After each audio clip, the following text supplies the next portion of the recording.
Perkenalkan, nama saya Eviantriani dari kelas HRD 21. Pertama-tama marilah kita panjatkan puji syukur kehadiran Allah Subhanahu wa Ta'ala yang senantiasa memberi kita rahmat kesehatan sehingga saya dapat menjelaskan tugas yang diberikan oleh dosen pembimbing mata kuliah saya. Serta salam kita aturkan kepada Nabi kita, Nabi Muhammad SAW yang telah membawa kita dari alam yang gelap hingga terang benderang pada saat ini. Di sini saya akan memaparkan materi yang telah diberikan dari pertemuan pertama hingga pertemuan terakhir, yaitu pertama konsep dasar manajemen. Konsep dasar manajemen meliputi perencanaan, pengorganisasian, pengarahan, dan pengendalian sumber daya. Perencanaan melibatkan penetapan tujuan dan strategi untuk mencapainya, sedangkan pengorganisasian mencakup pembagian tugas, pengumpulan aktivitas, dan alokasi sumber daya. Sedangkan pengarahan motivasi, pengarahan, dan pengelolaan karyawan. Sedangkan pengendalian melibatkan pemantauan kinerja dan pengambilan tindakan korektif.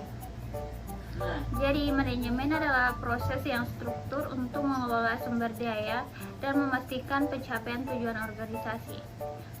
Manajemen juga melibatkan beberapa bidang seperti manajemen produksi, manajemen sumber daya manusia, manajemen pemasaran, manajemen keuangan. Prinsip-prinsipnya pembagian kerja sesuai bidang, otoritas, disiplin, kesatuan perintah, arah, kepentingan bekerja, serta gaji. Kelompok kedua itu konsep strategi SDM dan perencanaan SDM. Jadi strategi SDM dan perencanaan SDM adalah pendekatan sistematis untuk memastikan pengguna optimal terhadap aset karyawan. Ini melibatkan langkah-langkah seperti penilaian kapasitas SDM saat ini, menghitung kebutuhan SDM di masa mendatang, menentukan perkiraan permintaan SDM, dan merancang strategi serta implementasinya. Faktor seperti pertumbuhan perusahaan dan kebutuhan SDM di masa mendatang dan strategi bisnis jangka panjang harus dipertimbangkan. Dari kolaborasi antara manajer SDM dari berbagai level penting untuk meningkatkan kinerja perusahaan dan menciptakan keunggulan bekerja berkelanjutan. Kelompok ketiga itu staffing strategi. Jadi staffing penempatan karyawan adalah pendekatan yang berfokus untuk memastikan bahwa sumber daya manusia perusahaan digunakan secara efisien dan efektif. Ini melibatkan identifikasi kebutuhan tenaga kerja, evaluasi karyawan yang ada, serta pengembangan rencana untuk menempatkan individu yang sesuai dengan posisi dan kebutuhan perusahaan. Strategi ini juga mencakup pengelolaan promosi, mutasi, rekrumen, dan pengurangan tenaga kerja yang sesuai dengan arahan strategi perusahaan, kolaborasi antara Departemen Sumber Daya Manusia dan Manajemen. Prinsip staffing strategi mencakup pencapaian, pemilihan, dan pengembangan karyawan yang sesuai dengan kebutuhan dan tujuan organisasi.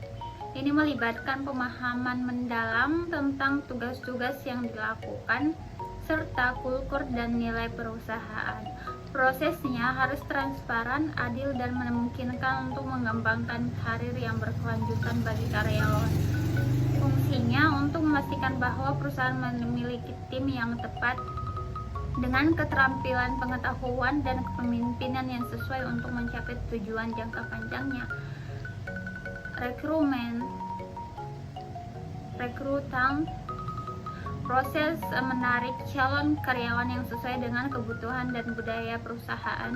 Ini melibatkan penyebaran informasi tentang posisi yang tersedia, menarik pelamar yang potensial, menyaring dan mengevaluasi pelamar, serta memilih pemilihan kandidat terbaik untuk pekerjaan. Proses ini dapat dilakukan melalui berbagai saluran seperti seleksi. Kelompok keempat itu desain dan resisten of work system. Desain dan resisten sistem kerja adalah proses sistematis untuk mengembangkan atau memperbarui cara kerja di dalam sebuah organisasi. Fokus utamanya adalah meningkatkan efisiensi, produktivitas, dan kesetaraan karyawan. Langkah-langkah dalam proses ini termasuk analisa tugas, identifikasi proses kerja, dan evaluasi kerja. Evaluasi kinerja dilakukan untuk menciptakan struktur kerja yang optimal.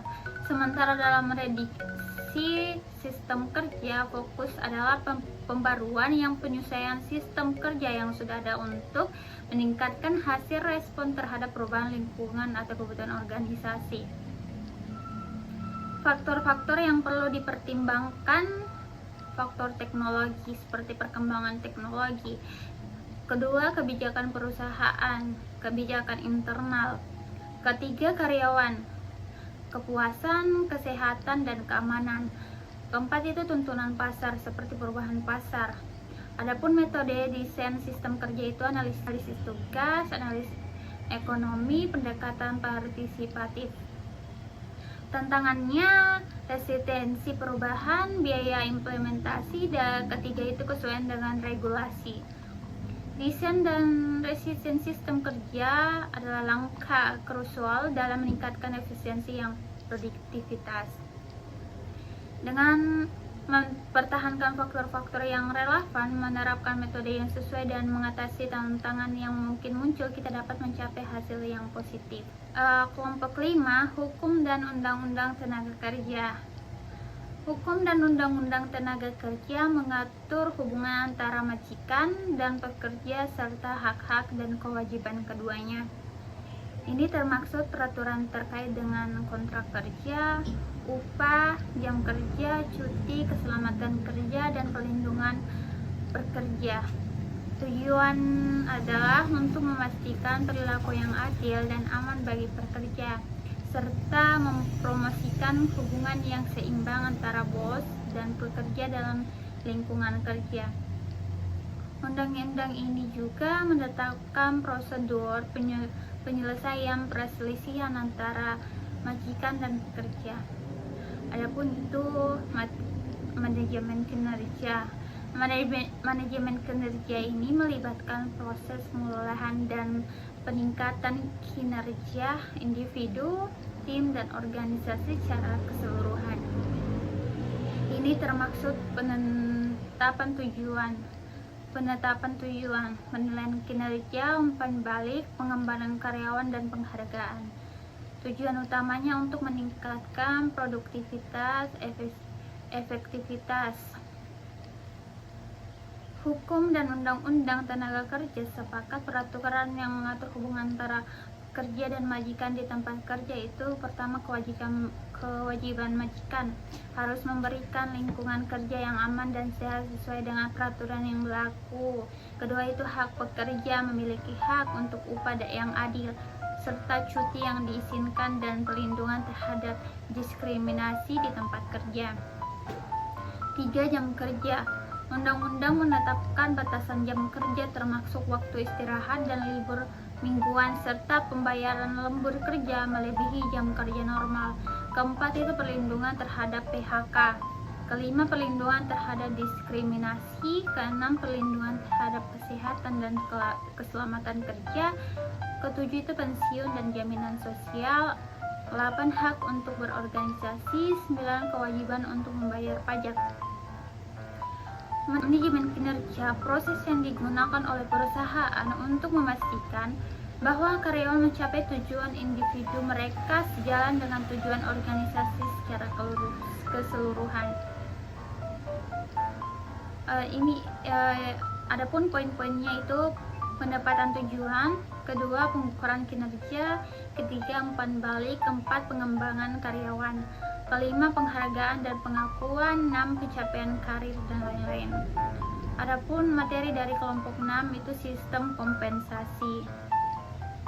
Sistem kompensasi adalah kerangka yang vital dalam setiap perusahaan untuk memberikan imbalan atas jasa yang dilakukan.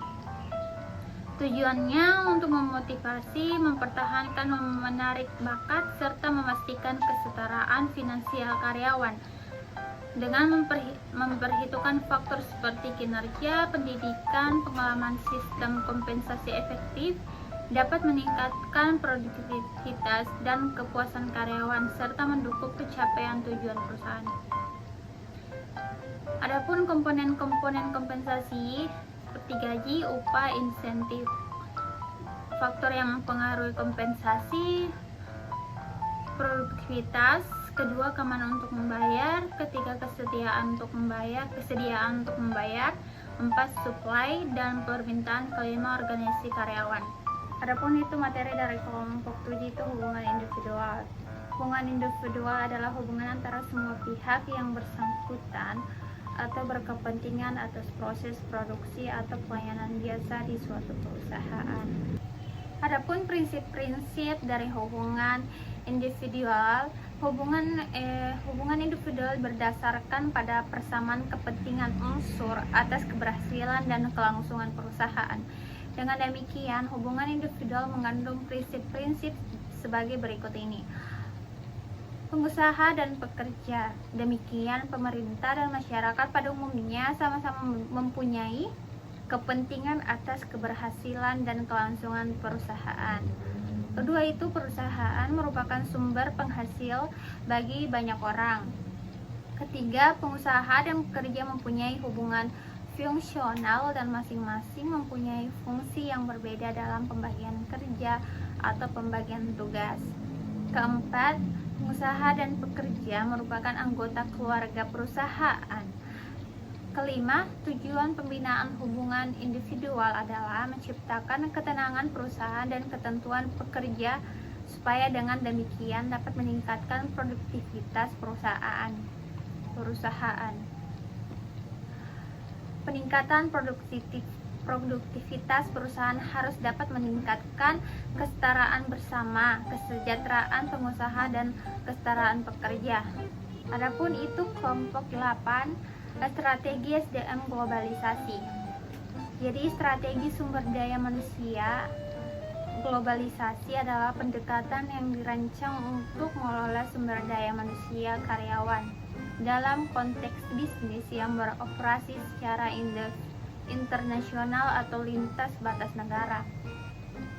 Ini melibatkan pengolahan beragam tenaga kerja yang terdiri dari individu dari berbagai latar belakang budaya, bahasa, pengalaman dan keahlian.